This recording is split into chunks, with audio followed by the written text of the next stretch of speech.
على المخفر على اساس يعني الحكومه بدها تحصل له حقه.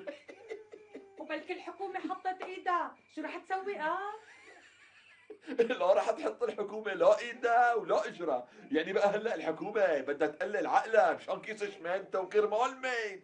كرمال اسعد خرشوف افندي. ولك ان شاء الله بتعلق مع الحكومة لحتى تتربى يا جودة، لحتى تحل عن هالزلمة. ولا اه انت معي ولا معه؟ انا مع الحق. ما سمعتك، عيدي. مع الحق يعني معك. عفاك يا شاطرة.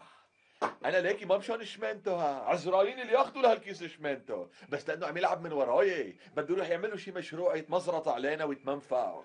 بعدين لاحظي انسه ديبه انه لسانك طولان كتير ومقفرع وصاير بسبع شطلات والعياذ بالله، يعني اذا بده يضل عم يطول بدي اجيب له هالكيس شمانته وبدي غطسك بالجبله وبدي طلعك انشرك على السطوح شمسك هيك لحتى تنشفي، وبالمهد بدي كسرك، فهمانه؟ يلا احكي تشوف.